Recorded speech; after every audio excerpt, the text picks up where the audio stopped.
एक तांत्रिक एक नवविवाहिता से लगातार कुछ नशा देकर करता रहा दुष्कर्म और फिर उस विवाहिता के जेठ ने भी उसके घर जाकर किया दुष्कर्म। बड़ा ही सनसनीखेज ये मामला सामने आया है।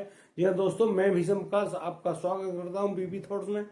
पूरी जानकारी के लिए बने रहिए हमारे साथ वीडियो में अंत तक। और यदि आप पहली बार ये वीडियो देख रहे हैं, ये जो मामला है ये सामने आया है पीलीभीत से। पीलीभीत में एक नवविवाहिता होती है जिसका अभी जनवरी में ही शादी हुई थी।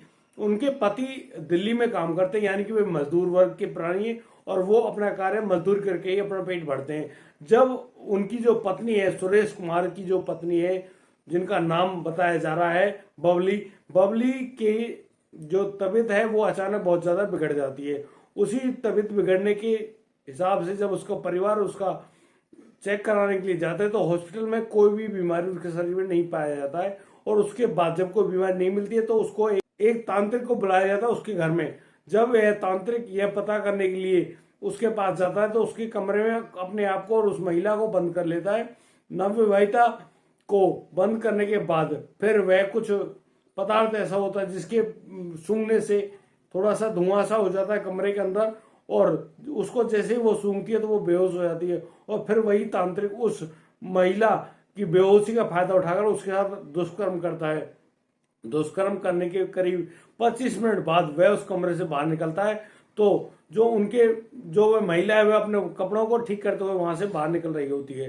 दोस्तों, वह तांत्रिक कहता है कि अब इस महिला को रोजाना मुझे आना पड़ेगा और इसके ऊपर ऊपरी हवा का चक्कर है, इसकी ऊपरी हवा के चक्कर को निपटाने के लिए मुझे रोज आना इसका इलाज करना पड़ेगा। अब आप डेली तैयार रहिए, 11 बजे मुझे लेने आ जाना। अब उनके जो परिवार के सदस्य हैं वो रोजाना सुबह 11 बजे उस तांत्रिक को घर में लेकर आते और फिर उस महिला के साथ वही काम यानी कि दुष्कर्म बार बार होता है, लगातार बलात्कार हो रहा होता है।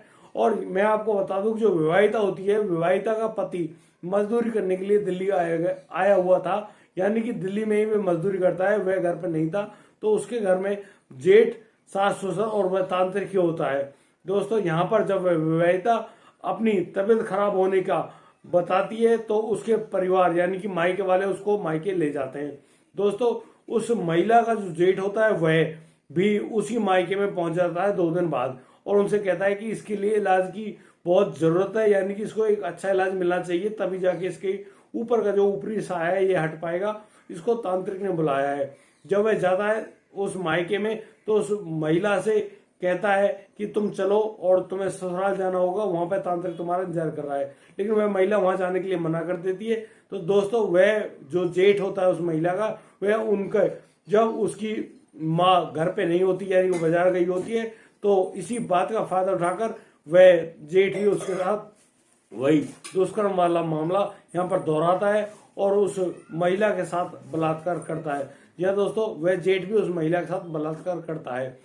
बलात्कार करने के बाद जब वह नहीं मानते कि उसे ससुराल नहीं जाना तो वह फिर दोबारा से बलात्कार करता है। उसी इतने में ही उस लड़की की माँ आ जाती है और उनकी माँ आने पर जब महिला अपनी माँ को बताती है कि मेरे साथ इस प्रकार से इन्होंने ऐसे ऐसे किया है, इनके घर पे जो तांत्रिक था वह मेरे साथ यही कार्य करता है। तो दोस्तों, करीब 3 महीने पश्चात यानी कि अब मार्च में उन्होंने पुलिस में जाकर तहरीर दी और पुलिस में जाकर रिपोर्ट दर्ज कराई कि हमारे साथ एक तांत्रिक और तांत्रिक के साथ मेरे जो सगे जेठ ने मेरे साथ यह दुष्कर्म जैसी प्रक्रिया को अंजाम दिया है। दोस्तों, यह पुलिस अब उचित कदम उठाते हुए कार्रवाई कर रही है और उन दोनों के खिलाफ मुकदमा दर्ज कर लिया और अब उनकी तलाश में छापेमारी लगातार कर रही है। वे दोनों अभी पुलिस की गिरफ्त में नहीं आए हैं। दोस्तों, मैं आपसे पूछना चाहता हूँ, क्या उस महिला के साथ ये अच्छा हो रहा है? क्या उसका सच में कोई इलाज हो रहा है? क्या तांत्रिक वगैरह जो ये लोग होते हैं ये ऐसा ही कार्य करते हैं, किसी के घर में जाकर अकेले में उसके साथ दुष्कर्म करते हैं? और क्या जेठ ने उस लड़की के साथ अच्छा किया? दोस्तों, मुझे मेरे मायने में, मेरी समझ में तो यह सब बहुत गलत हुआ उस नवविवाहिता के साथ। भाई साहब, बहुत सारी ऐसी बीमारियां भी होती हैं जिनका सामान्य जांच में पता नहीं चलता है। तो क्या हर बीमारी में ऊपरी पराये का चक्कर भी होता है क्या? यह बेहद ही शर्मनाक मामला है और यह हमारे समाज को बिगाड़ने का बहुत ही संगीन जुर्म है जिसको आप सब लोग, हम सब लोग अंजाम देते हैं और इसको कह देते हैं कि ये ऊपर का ऊपरी साया है, ऊपर पराये का साया है। और इसी मामले का फायदा उठाकर अनपढ़ तांत्रिक भी बहुत सारे जुर्म को अंजाम देते हैं। कई बार इन मामलों में हत्याओं का मामला भी सामने आता है। दोस्तों, यदि आपको हमारी वीडियो और पूरी जानकारी पसंद आई हो तो प्लीज हमें लाइक करें, कमेंट करें, शेयर करें और हाँ, सब्सक्राइब करना बिल्कुल मत भूलिएगा। दोस्तों, बढ़िया रहें, बेहतरीन रहें, अपने परिवार का इसी प्रकार ठीक ढंग से ध्यान रखें। तब तक के लिए जय हिंद, जय भारत।